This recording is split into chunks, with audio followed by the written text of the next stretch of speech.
just bear with us for a few minutes.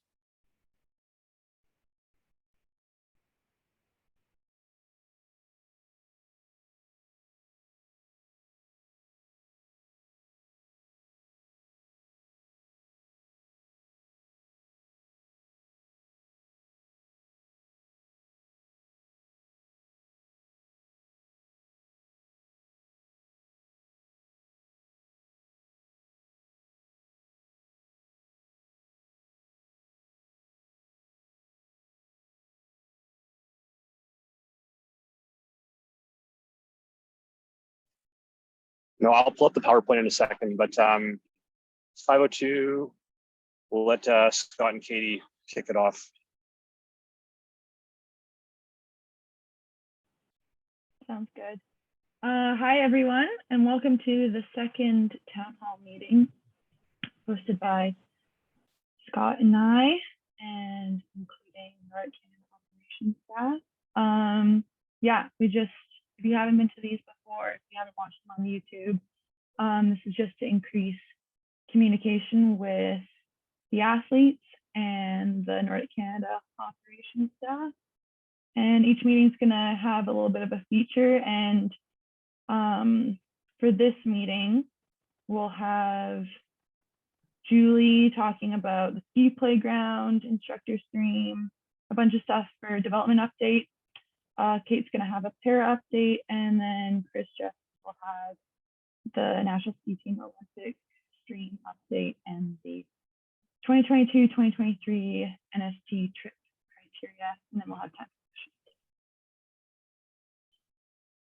Yeah, and if anyone has questions that they think of during the meeting, just put those in the chat and someone will get to them.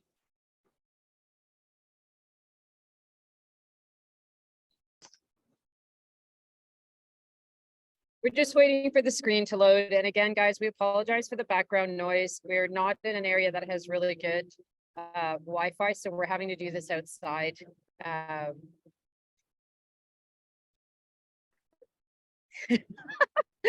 Chris is like, tell them we're at a training camp. Yes, we are at a training camp.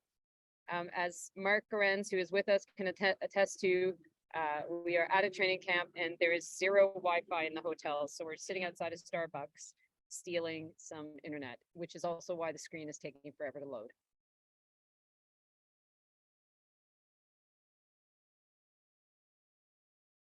Julie, are you in Mammoth right now? I am, yes. Okay, cool. Oh, here. Oh, no, now we've lost Chris. He's just returning. Okay. You know what? I can get started anyways. And then when the PowerPoint comes on, I just thought I'd share my background. This is not a fake sky. This is a real sky. It's a beautiful sky. Couple of updates. We just finished a 10-day development team training camp in Whistler, which was excellent, led by Matt Smider, our development coach. He had 8 of our development team athletes there for 10 days. We started off 4 days, just the development team, and they got on the treadmill with, oh, here we go. They were on the treadmill in BC at the Whistler Olympic Park, doing incremental tests as well as technical evaluations using the technical report card. And then after a few days, they were joined by BC, Alberta provincial team, as well as 2 Swedish teams at a Galavari, and ended up having a mega camp of 60 athletes, which was awesome. The weather cooperated some of the days, and other days they learned how to roller ski in the rain on some really challenging tracks. So a huge thank you to Chris Manhart, Ivan Babikoff, Maria Lundgren, and also Jen McKeegan from the Yukon, who came down in a coach immersion opportunity with Matt to help lead this development team camp. So outstanding opportunity there. We're really excited actually because we had a ton of applicants for this coach immersion opportunity that we put out. And we will be putting 14 different coaches into different placements, as well as 7 wax techs who apply for the wax tech opportunity in Sovereign this year. So they'll be working with Joel Jakes, who's agreed to come back and lead a wax tech immersion opportunity. So that little bit of an update there. another sort of big thing that's happening is we're looking at hiring a part-time performance analyst. So this position within our organization is going to be someone who can help us look at, to speak bluntly, like there's a lot of like comments or ideas or thoughts going around like, oh yeah, Canadian athletes, it takes them longer to develop than anyone else, or oh, people really just start getting medals at X number of age, or this is what the pathway looks like. And to be honest, the NSO has done some but not comprehensive analytics on what the actual pathway looks like at each level. We've been collecting CPL points for many years, but we don't actually do a good job of sharing it with the community on what that means in terms of development. We have FIS points, we have all sorts of other projects that we're doing.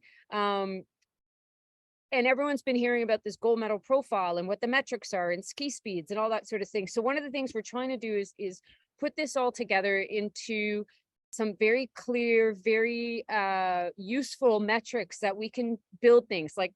One of the things you guys have seen now, and when the criteria was published last year, and again, you'll see it this year, we've used Canadian Tire analytics to look at the evolution of a Canadian athlete, what they trend in terms of podium results, in terms of international results, in terms of domestic results. And we've based our criteria on some of this. We want to continue to do that, but evolve it into some really robust analytics that we can use as a community right down into the system and really use this to make evidence-based decision making. So one of the things that's coming out right now is looking at how speed develops in our community, how we use it in our selection, and you'll see the criteria change this year to adjust to that. Chris, I'll get you to go to the next slide if that's okay. So you guys are all familiar, or you're not all familiar, but this is our gold medal profile. This is the Olympic. Paralympic has a very similar one, but because they have biathlon, there's an extra pillar that lays out the biathlon metrics. And these are the things that we're looking at in terms of metrics from a performance analyst standpoint. Having tangible values to these things when we look to create selection criteria. Chris, you can go to the next one. How does that work within our system? So sometimes as athletes, you're looking at some of the decisions we're making as an NSO and going, why are they doing that? Why all of a sudden does Canada Cup have different distances? Why does the selection criteria all of a sudden value sprint results versus distance? Last year when we created our development criteria, we realized afterwards that we had weighed heavily on the distance athlete and not so much on the sprint athlete. And those are things we're looking at. So when we look at the gold medal profile, what does it do? First and foremost, it leads to an individual gap analysis for athletes and then programming for that athlete. But it also lets us look at criteria and how we're using it to drive what we want to see happening in the system if we want to, and I'll show you an example in a second with speed. And then it helps us drive the development matrix. So what are the events that we're offering? What are the distances and how many? What does the coach material look like? So if we're saying we value something, how are we updating our coaching material to show that? How are we updating our programming, our East-West camps, our prospect camp to show that? Next slide, please, Chris. So here's an example right here. One of the things we've been looking at over the last 2 years is speed analysis, both critical speed, max speed, in terms of how we're looking at it, what the metrics are, and what are these along the pathway of a developing athlete. Ways that we're looking at it, we have what are called innovation for gold projects that we do in conjunction with a lot of really high-level experts through Own the Podium, universities, etc. We have Zone 4 analytics that we have been maintaining since we've been using Zone 4 with all of our events. Canadian Tire Analytics, Canadian Tire is a group of statisticians that are working under Own the Podium that look at our metrics, and they have been, I think it's 12 years of data now that they've been collecting. A performance analyst who can help us, as well as field test updates that we're looking at, like actual time trials we're doing with athletes. So if we say as an NSO, speed is a gap, it isn't just about going to the national team athletes and saying, hey, you guys need to go faster, we're going to train you different. It is an entire systemic approach. So if we say speed is important, in our criteria, we need to communicate that. We need to make speed part of our GMP metrics for selection. We need to select off of sprint results. If we say speed is important, we need to update our training zones, how we train speed, and how we coach our coaches to train speed, right? We need to look at our events and say, are we actually giving enough opportunities for the events to give opportunities for sprint distances? Do our rules actually support sprinting? Does our homologated courses actually support what's happening internationally? And if we have fast juniors, why aren't we letting them race up? Why are we making it difficult for them to choose to race up when they're fast juniors, right? And why are we making them choose when they should be in developmentally appropriate racing, right? In NST programming, are our prospects and development camps actually supporting speed development? Do we need to, and this is, no decisions are being made, but do we need to look at what a sprint team could look like? And again, a GMP score that would value ski speed. So as an NSO, we don't look at a gap and say, okay, here's the solution. We look systemically and say, everything in the system has to help support that development of that gap that we're seeing. I'll get you to switch, Chris, please. So training zones, we've been working with our physiologists as well as our coaches to update our training zones to make sure that they are reflective, that it's easy for our coaches and our athletes to understand the zones that they're working in. This is our learn to compete and train to win level of training zones. We've updated them down through the system as well. We're just waiting for the graphic designer to make these look pretty, and then we'll be sharing this with all of the coaches and athletes as well. I can't zoom in on it, Katie, but maybe Chris can make it a little bit. That's I think it's above my pay grade. I think that might also crash his computer, but Katie, I'm happy to share it with you after if you'd like. I screenshotted it, so I got it. Okay, perfect. There. Yeah. This is happy to share this with anybody. This is not a secret within Canada, but again, we'd ask that this doesn't become like, hey, my friend in Australia, New Zealand, everywhere else in the world, check out what we're doing. Happy to share with anyone in Canada, but if we could keep this in Canada, that would also be a great thing. If we can look at the next slide, Chris. These are the training zones. So now you can see train to train, learn to train. We've made it accessible for the coaches and the athletes to be able to understand the levels that they're in and how to use them. If we can go to the next slide. I mentioned this already right at the beginning. We've sent an invitation to 7 wax technicians for a fall training course. One of the big feedbacks we've been getting in our system is that oftentimes, one, the wax tech pathway, well, there isn't one. And 2, a lot of our athletes in our system aren't experienced at giving feedback to our wax techs, good feedback to our wax techs that they can use. And our wax techs don't often get a chance until they're thrown into the mix to learn to work with athletes in developing that feedback. So a big focus and why we're doing it in conjunction. The development team is going to have a camp out in Sovereign again in November. And we're going to bring the wax techs out to work with Joel and with Matt and with the development team, so that the wax techs have really applicable experience working with experienced wax techs, but also interacting with the athletes and making it a much more valuable experience. Next slide, please, Chris. Coach immersion. We've sent out 12 invitations for FISU, Development Camps, Junior Worlds, Tour de Ski. Every coach has accepted, which is absolutely fantastic. So we're looking to those exciting opportunities. And then we will have 7 mentor-mentee pairings for the women in coaching, which we hopefully will get out this week in our announcements for the pairings. So we can go to the next slide. One of the things I cannot understate or overstate, I should say, we had several national team athletes come out to our Prospect East and our Prospect West camps this year. So Remy, Emily Young, Catherine Stewart-Jones, Oli, Tony, Laura, Sandrine, all participated in our East and West Prospect camps this year.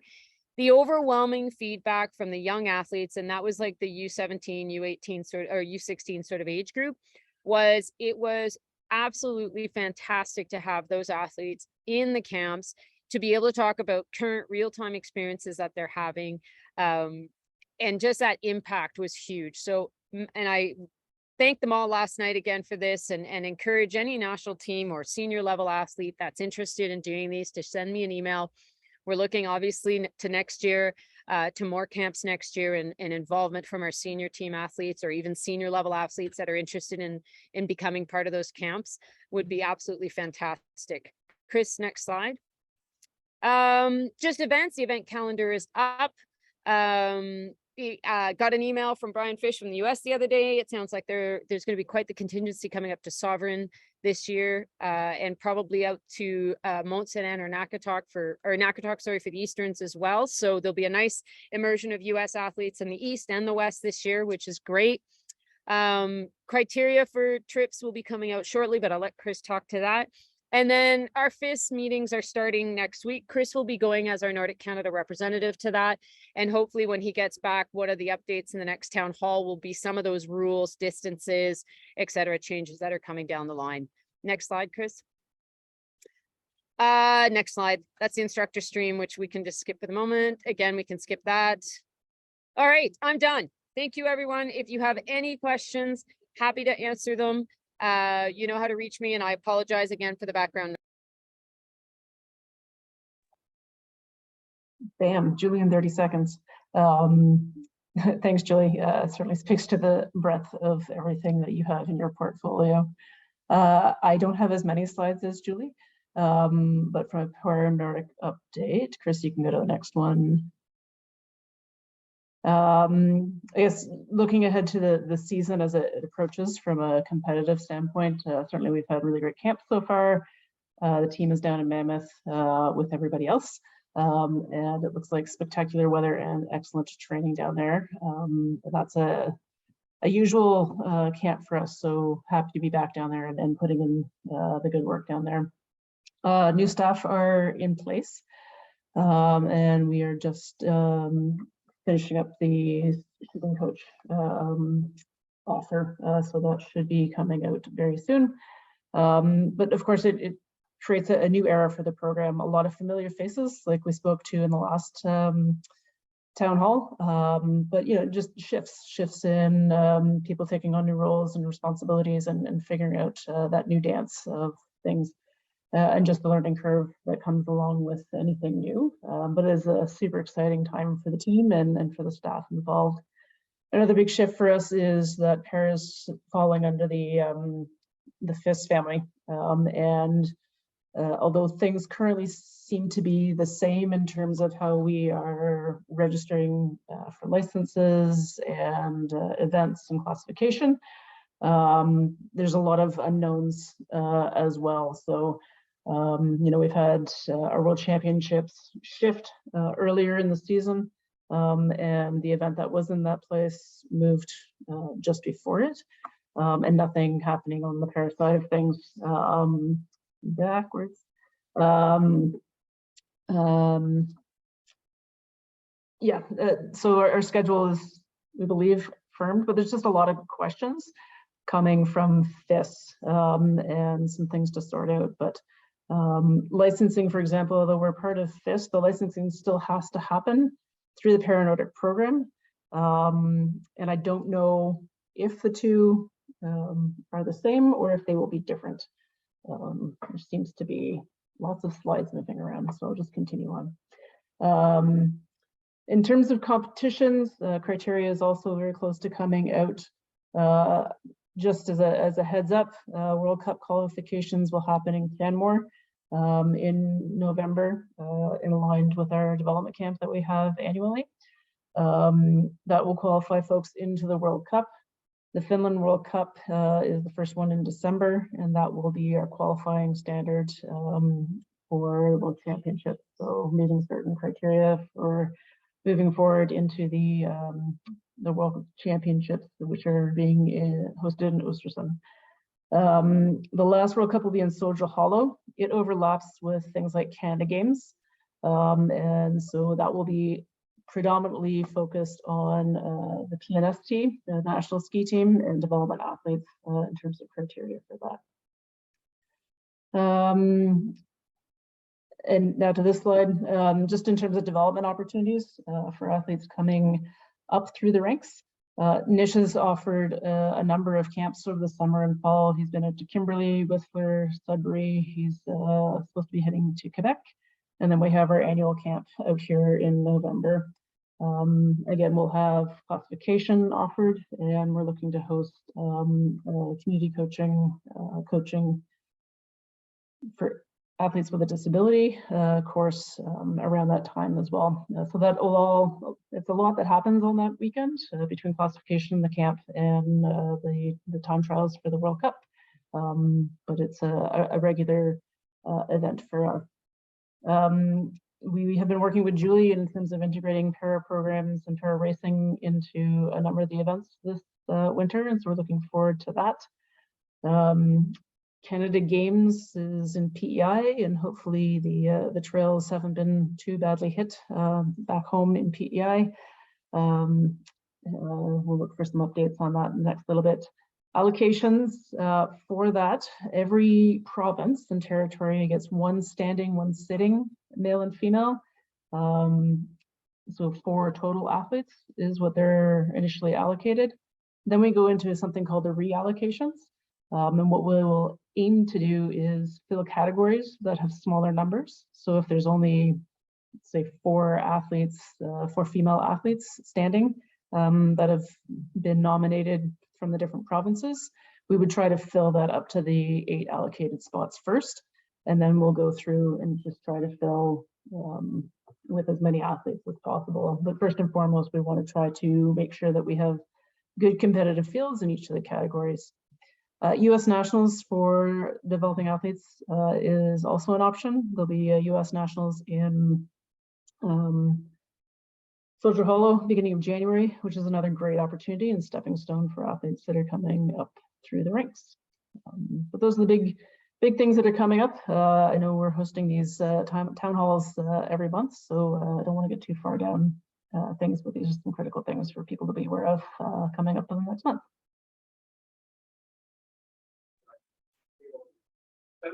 Thanks, Kate. Any questions?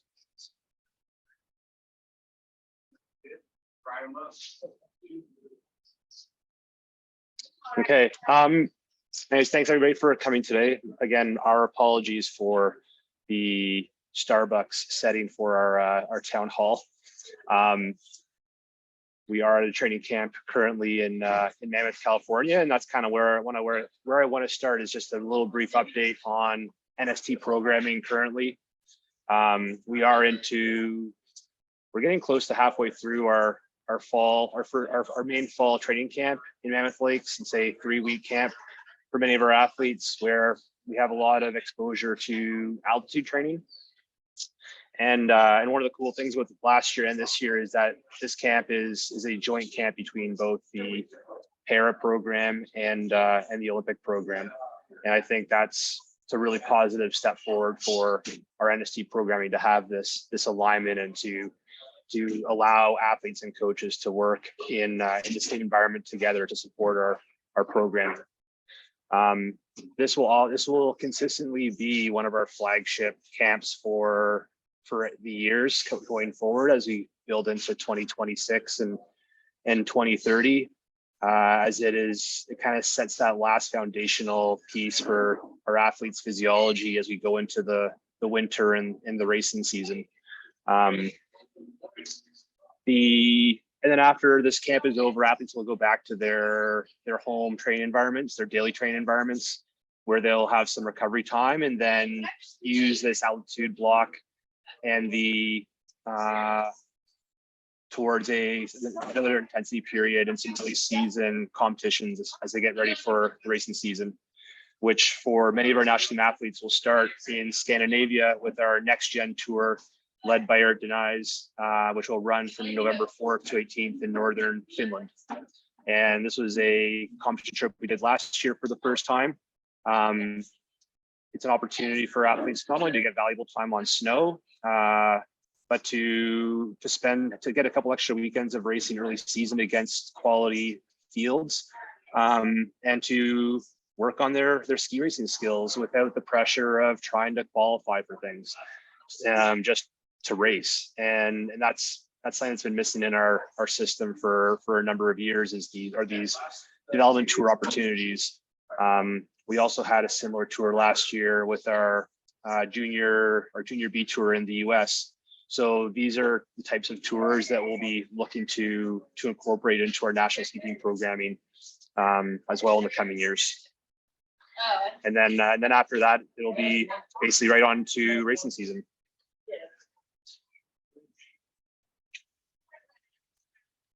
So with every town hall, it's an opportunity for us to just communicate things that are happening, changes to our programming.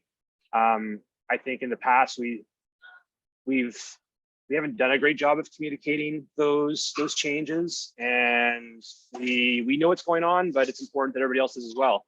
So today I just want to talk briefly about the role of our NST coaches on the Olympic stream, and what it is that, how do they work within our system, because there's been some big shifts this year compared to the past, and it's such an important part of how we build our support systems, not only for athletes but for coaches and clubs and all of our programming. So that's what will be the next few slides here. Number one, our coaches support a quad-based NST program. So what does that mean, quad-based? We're looking at the next 4-year Olympic quadrennial cycle. So currently we're in year 1 of a new quad towards 2026. And when we start this quad, our coaches actually begin with the dates of the Olympics in 2026, and then we work backwards month over month. And that's how we build our year plans for year 1, year 2, year 3, and year 4 of this Olympic quad. That mostly includes our NST training camps and competitions, and obviously all of the training and the preparation that goes into the year is also designed within that. But our coaches are namely responsible for the delivery of our training camps and our competition trips. In addition to that, the implementation of our gold medal profile, which Julie spoke to before, and which we've spoken to in our previous town hall, and we'll continue to talk towards the gold medal profile. And so they work with our lead IST, our physiologists, and the rest of our IST personnel to set up the testing schedules for the year, to monitor athletes, and to take all the data that we collect with our testing and with our technique report cards, our mental evaluations, physical evaluations, and those go into our IPPs. And IPP is an individual performance plan, which is essentially our gap analysis tool. And from there, we're able to identify what the gaps are for our different athletes, and we're able to prioritize those gaps and determine how it is we want to target them throughout a year, where we need to place emphasis for athletes, especially outside of the training camp period. And so that's between the quad-based programming and the GMP. These are probably two of the bigger roles that our NST coaches currently fill in our system for supporting our NST athletes. This is more of a critical change that's happened in the last year or two, is this DTE facilitation. I think it's really important to know that our national ski team coaches do not coach any individual athletes anymore. Every athlete on the national ski team has their own personal coach that is connected to their daily training environment, their DTE. So our coaches work with the athletes in the team and their DTE coach to develop their training programming and monitor their progress. But at the end of the day, the athlete's plan is the responsibility of the athlete and the DTE coach. The NST coach is there to help in that process. And what it really helps us do is it provides a neutral coaching platform for Canadian athletes, so that all Canadian athletes in our system feel equally supported by our national ski team coaches. And this is really important. I mean, that was a major point of feedback from our athletes, especially on international tours, is they didn't if they weren't being coached personally by the national ski team coach, they didn't feel like they had as much trust in the support that was there relative compared to the athletes that were with their personal coach, who was the NST coach. It's had a huge effect on the culture of our program. Our athletes feel like they're in a safer, more supportive environment, and the trickle down effect with how that kind of filters into just the culture of our team, how like, the atmosphere within our team has been immense. And I think it provides a lot more ownership and autonomy to the athletes. It makes our DTE coaches feel much more valued and important in our system. All of which I think leads to a healthier system. Coach mentoring is critically important. We know that coach development and coach mentoring is one of our critical gaps in not only for our sport, but for all sports. I was at some OTP meetings last week, and that was a common gap that was consistent across all winter sports. We don't do a great job of recruiting and retaining coaches. So because our coaches no longer have to go right back into the DTE environment when they come back from training camps or competition trips, it provides us with more opportunity for those coaches to have mentoring roles, to come into workshops. Robin McKeever was at one of our coaching courses this June in Ottawa to help deliver the technical report card portion, and training camps as well. And Eric Denies was present at the Prospect Camp West. We'll ensure we have one of our national people to the Prospect Camp East next year, and being able to come into some club environments when it's appropriate. So this coach mentoring role from NST coaches is again another critical component of our ability to improve our development system. I think there's a question here. No, clapping from Olivia.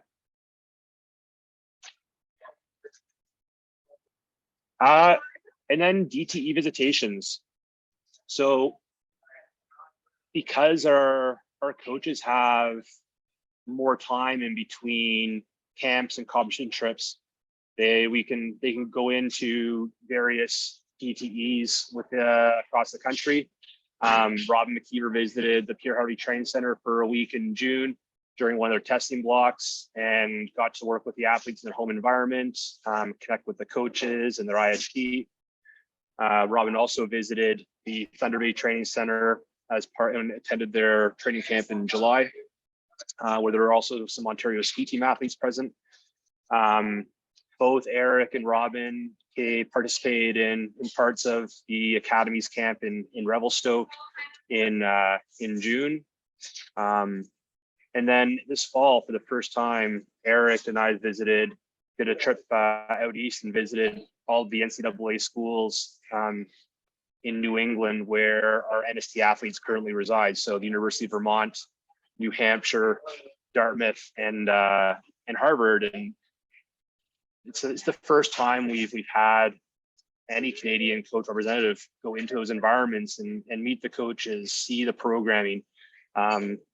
It's the NCAA is becoming a more common route for Canadian athletes to choose for their podium pathway, and to not only understand the system better, but to have that link to the coaches and to be able to provide assistance, to have dialogue, and it was such an important trip for us to plan in, and it was very well received. Like the coaches there, it was the first time that they'd ever had a national ski team coach come into their environment, Canadian or American, and there's building relationships with the teacher.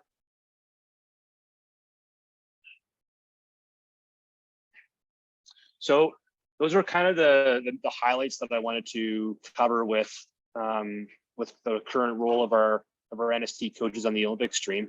But are there any questions? I think it's really important that our Canadian athletes know what our NST coaches do and how they're supporting our high performance system. I just have a comment. I think that's really awesome that Robin's going down to New England to see all the NCAA athletes down there. It's super supportive, and yeah, I think it'll pay off in the long run. Thanks, Katie. Yeah, I'll just, Can you unmuted. Sorry, is there really bad feedback for you guys? Okay, there we go. I just wanted to throw in some positive feedback too that yeah, I just like appreciate that you guys are kind of running with feedback you've heard from athletes in the past and like emphasizing, prioritizing team culture. Just cool to hear. Thanks, Livia. Yeah, what's one of the great things about being down here currently in Mammoth is I mean, we have a decentralized model. And one of our, I was asked last week, like, oh, a lot of the Nordiq Canada staff is going down to Mammoth. Like, what's that about? And we don't have, most of our athletes don't come through Canmore more than 1 or 2 days in a year.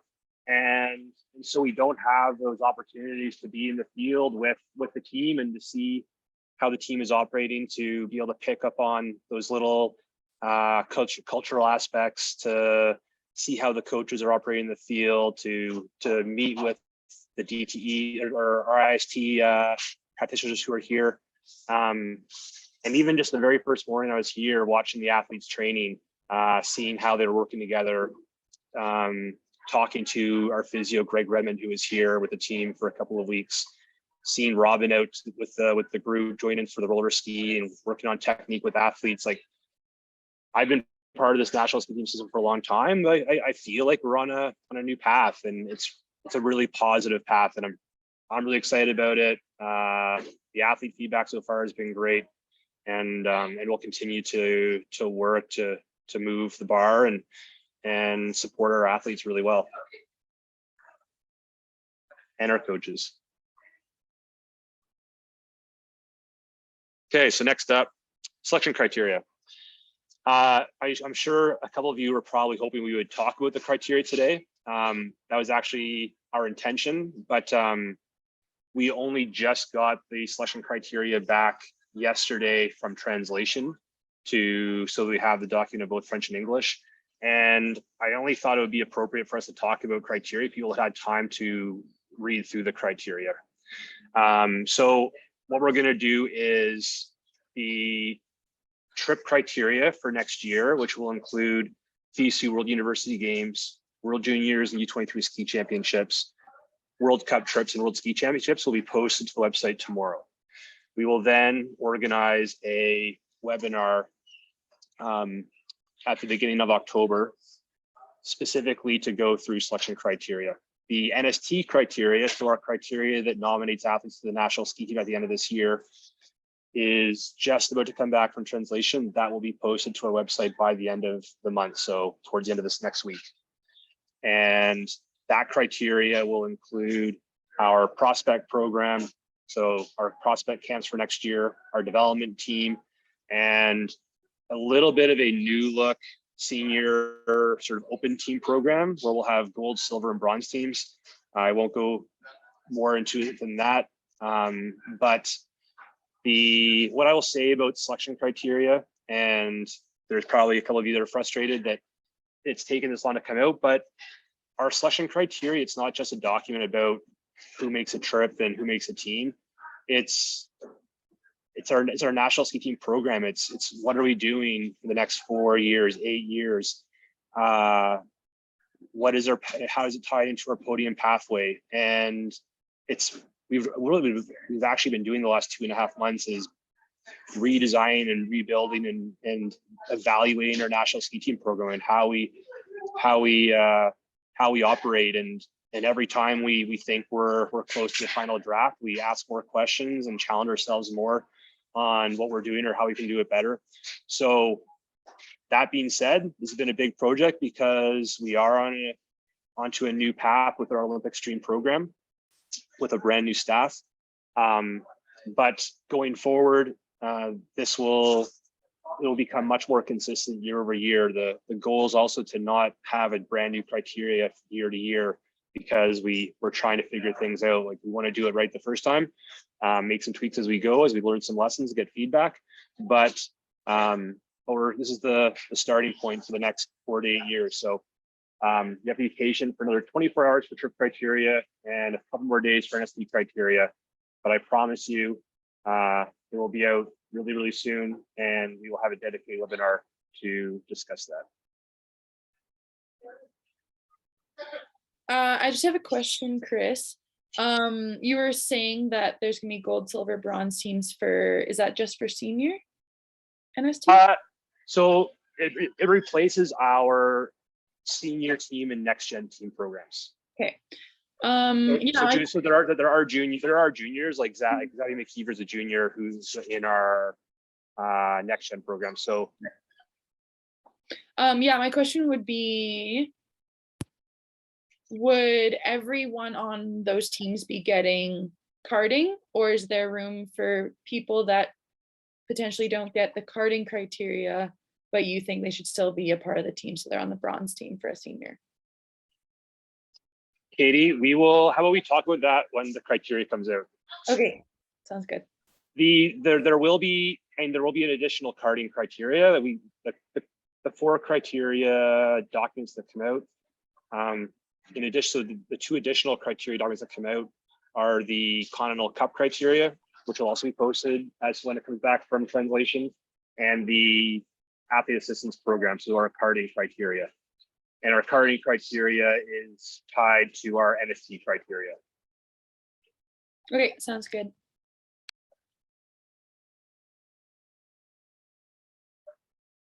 So yeah, Chris, Kate, or Julie, is there anything else that either of you wanted to add? I don't think so, but I will just leave it off with our next town hall is scheduled for our next athlete town hall is scheduled for October 30th at the same time. Hey, sorry, I do have a question. I just wanted to follow up on a question I asked at the last town hall. And also, Chris, at the beginning of your presentation today, you talked about the structure of the programs, like the quad planning.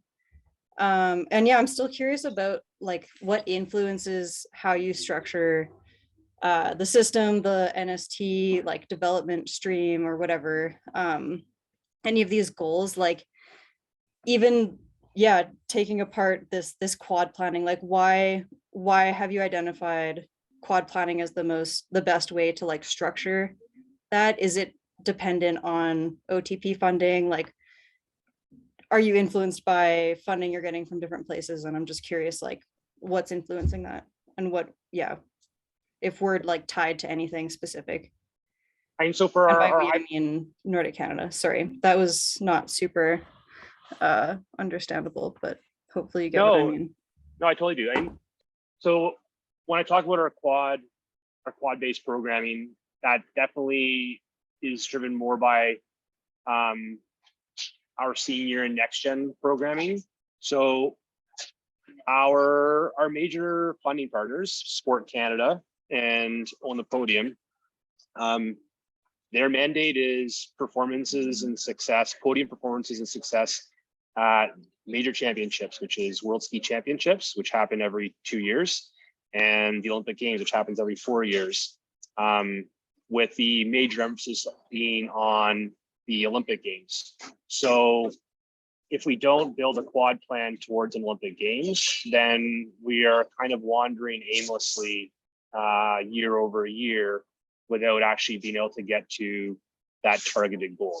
So if we know what our goals are over the course of a 4-year period, then it becomes much easier for us to identify how we need to schedule things in. Like it's like we plan forward and then work backwards, if that makes sense. So we don't start with May 1st as our starting point. We actually we go to our targeted event, and then we work our way backwards sequentially to periodize the programming for our athletes. And not everyone is going to be on a 4-year plan. Some people might be on a 6-year plan, an 8-year plan, a 2-year plan, but that's a bit more. That's when we get down into the IPPs for athletes. The development team program, on the other hand, is much different because it's not that program is not necessarily looking at a 4-year window. It's looking at how do we address development gaps for athletes that are currently in that window to prepare them for becoming a next gen athlete and a senior team athlete. And our prospect camps are even more broad than that. It's looking at what are the gaps in terms of our skills. Is it, as Julie alluded to, speed? So how are we influencing that within our prospect camps and so forth? So I'm not sure if that answers your question, but even when we talk about the criteria next at the webinar, why we are choosing to support certain events also is influenced by our funding partners, by Sport Canada Podium, major championships, World Ski Championships, Olympic Winter Games. Yeah, great. Thank you. Yeah, that's what I was wondering.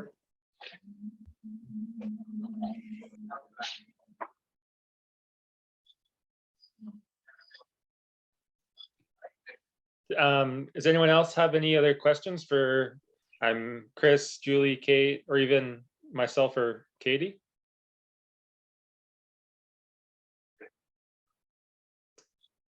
All right, cool. If that's it, we'll adjourn for tonight. And I think, yeah, Katie had You just took over the screen.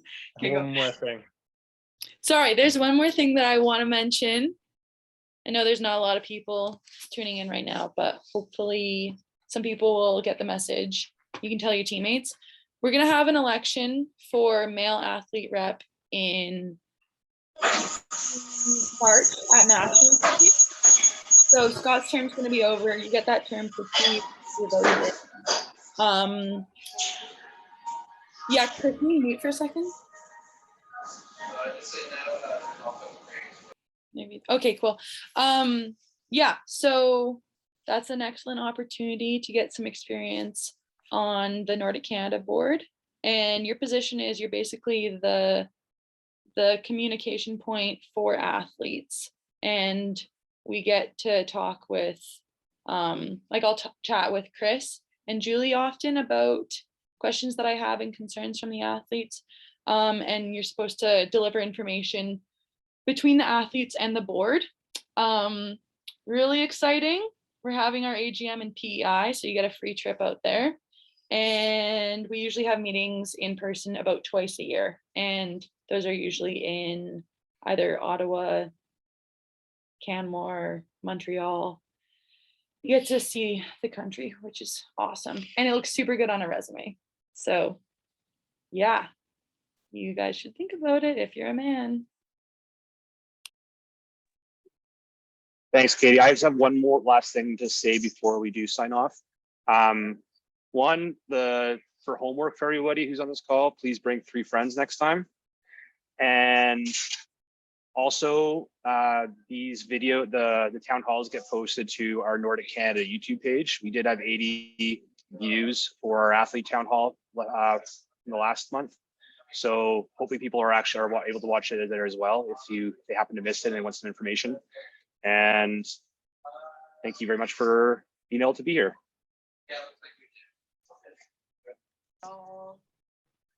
Thanks, everyone. Thank you. Goodbye. Thank you. Have a great night.